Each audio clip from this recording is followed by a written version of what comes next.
हम students, next topic है हमारा रेस्पिरेटरी सिस्टम का फेरिंग्स।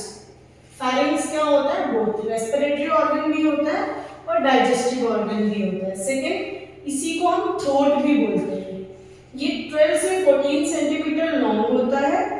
ये एक्सटेंड करता है बेस ऑफ द स्कल से और 6 सर्वाइकल वर्टिब्रा तक होता है। नेक्स्ट है, ये कंटेन करता है ईसोफेगस को। फिर है structure associated with pharynx. Pharynx के साथ कौन कौन से स्ट्रक्चर्स एसोसिएट करते हैं? सबसे पहले आता है सुपीरियर ली। सुपीरियर ली का मतलब होता है उसके ऊपर वाला जो पार्ट होता है वहां पे स्कल प्रेजेंट होता है। बेस ऑफ द स्कल पे क्या होता है? फेरिंग्स होता है। फिर आता है इंफीरियर ली। इंफीरियर ली मतलब नीचे, कंटिन्यू रहता है ये हमारी ईसोफेगस के साथ। नेक्स्ट आता है एंटीरियर ली, जो फेरिंग्स का अगला पार्ट होता है उसके साथ वो ओपन होता है, वहां पे माउथ होता है, नोज होता है और लैरिंक्स होता है। नेक्स्ट आता है पोस्टीरियर ली। पोस्टीरियर ली क्या होता है? सर्वाइकल वर्टिब्रास के पास, पीछे की तरफ उसके पास क्या होता है? Cervical vertebras. अब आता है कि फेरिंग्स को 3 पार्ट्स में डिवाइड किया गया है। पहला है नेसोफेरिंग्स, दूसरा होता है ओरोफेरिंग्स और फिर आता है लैरिंजोफेरिंग्स। नेसोफेरिंग्स, नेसोफेरिंग्स क्या है? नेजल पार्ट का एक फर्स्ट पार्ट होता है फेरिंग्स का। नेजल पार्ट इसको बोलते हैं नेसोफेरिंग्स। नेसोफेरिंग्स क्या करता है? नेजल कैविटी में जो पार्ट ओपन होता है फेरिंग्स में उसको बोलते हैं नेसोफेरिंग्स। ये एक्सटेंड होता है बेस ऑफ द स्कल से। ये सॉफ्ट पैलेट और बल्बा में प्रेजेंट होता है। Group of the lymphoid tissues जो होते हैं वो फेरिंग्स में, नेसोफेरिंग्स में प्रेजेंट होते हैं, उनको बोलते हैं फेरिंजियल टॉन्सिल्स। जो फेरिंजियल टॉन्सिल्स होते हैं वो लार्जर होते हैं चिल्ड्रंस में अप टू 7 इयर्स, और वो क्या करते हैं? इम्यूनिटी प्रोवाइड करते हैं। नेक्स्ट है जो एडॉप्टिव ट्यूब होती है, एस्टिशियन ट्यूब होती है मिडल ईयर की, वो ओपन होती है नेसोफेरिंग्स के साथ। स्वेलोइंग के दौरान जब भी हम कुछ स्वेलो करते हैं उस दौरान जो सॉफ्ट पैलेट होती है और वल्वा होता है वो मूव करता है अपवर्ड और वो सेपरेट करता है नेजल कैविटी को ओरल कैविटी से। सेकेंड आता है ओरोफेरिंग्स। ओरोफेरिंग्स वो पार्ट होता है जो ओरल कैविटी के साथ जुड़ा होता है और जो मिडल पार्ट होता है फेरिंग्स का। ओरोफेरिंग्स ओरल कैविटी में ओपन होता है फेरिंग्स के साथ। ये एक्सटेंड होता है सॉफ्ट पैलेट से और level of the third cervical vertebra तक जाता है। जितने भी ग्रुप में लिम्फोइड टिश्यूज प्रेजेंट होती है ओरोफेरिंग्स में उसको पैलेटियल टॉन्सिल्स बोला जाता है। नेक्स्ट आता है लैरिंजोफेरिंग्स। लैरिंजियल पार्ट होता है ये और लास्ट पार्ट होता है फेरिंग्स का, लैरिंग्स के साथ जुड़ा होता है। लैरिंजोफेरिंग्स, फेरिंग्स ओपन होता है कहां पे? लैरिंग्स में। एक्सटेंड होता है ये थर्ड सर्वाइकल वर्टिब्रा से और ये जाता है 6 सर्वाइकल वर्टिब्रा तक। सिचुएटेड होता है ये लैरिंग्स के पीछे और कंटिन्यू रहता है ये ईसोफेगस के साथ।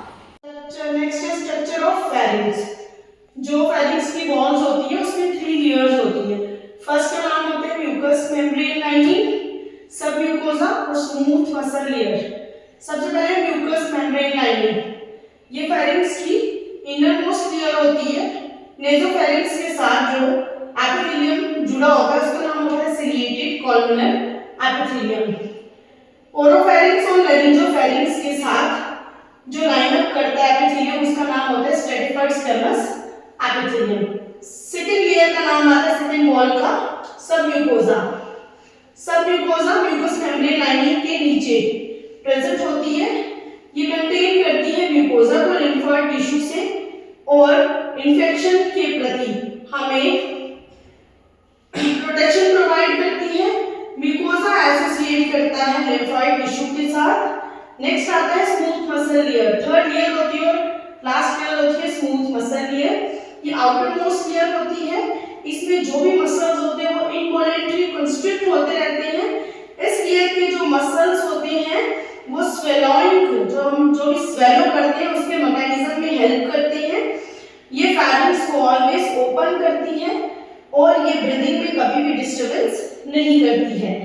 जो कंस्ट्रिक्टेड मसल्स होते हैं वो अपर एंड ऑफ द ईसोफेगस में प्रेजेंट होते हैं और वो स्वेलो के जब हम स्वेलो करते हैं उस दौरान इनको कोई भी एक्शन नहीं होता है। फेरिंग्स, फेरिंग्स जो है वो ब्लड रिसीव करता है आर्टेरियल ब्लड एक्सटर्नल कैरोटाइड आर्टरीज के थ्रू, और जो वीनस ड्रेनेज होता है वो वेन्स के थ्रू जो अनऑक्सीजनेटेड ब्लड होता है, डीऑक्सीजनेटेड ब्लड वो रिसीव होता है एक्सटर्नल जुगुलर वेन्स के थ्रू। नेक्स्ट आता है नर्व सप्लाई। फेरिंग्स को जो नर्व सप्लाई होती है वो होती है ग्लोसोफेरिंजियल प्लेक्सस के थ्रू। नेक्स्ट आता है कि फेरिंग्स के फंक्शंस क्या होते हैं। फेरिंग्स एक पैसेज भी होता है, वहां से ईयर भी अंदर जाती है, वहां से फूड भी अंदर जाता है। सेकेंड इसका फंक्शन होता है ये ईयर को ह्यूमिडिफाई करता है और ईयर को वार्म करता है। थर्ड फंक्शन इसका होता है कि फेरिंग्स के अंदर टेस्ट बड्स प्रेजेंट होते हैं जो सेंस ऑफ टेस्ट में हेल्प करती हैं। फोर्थ फंक्शन है इसमें एडॉप्टिव ट्यूब्स होती हैं, नेसोफेरिंक्स को ओपन करने में हेल्प करती है ताकि ईयर ड्रम के दोनों साइड में बैलेंस बना रहे, एटमॉस्फेयर का बैलेंस बना रहे, प्रेशर का।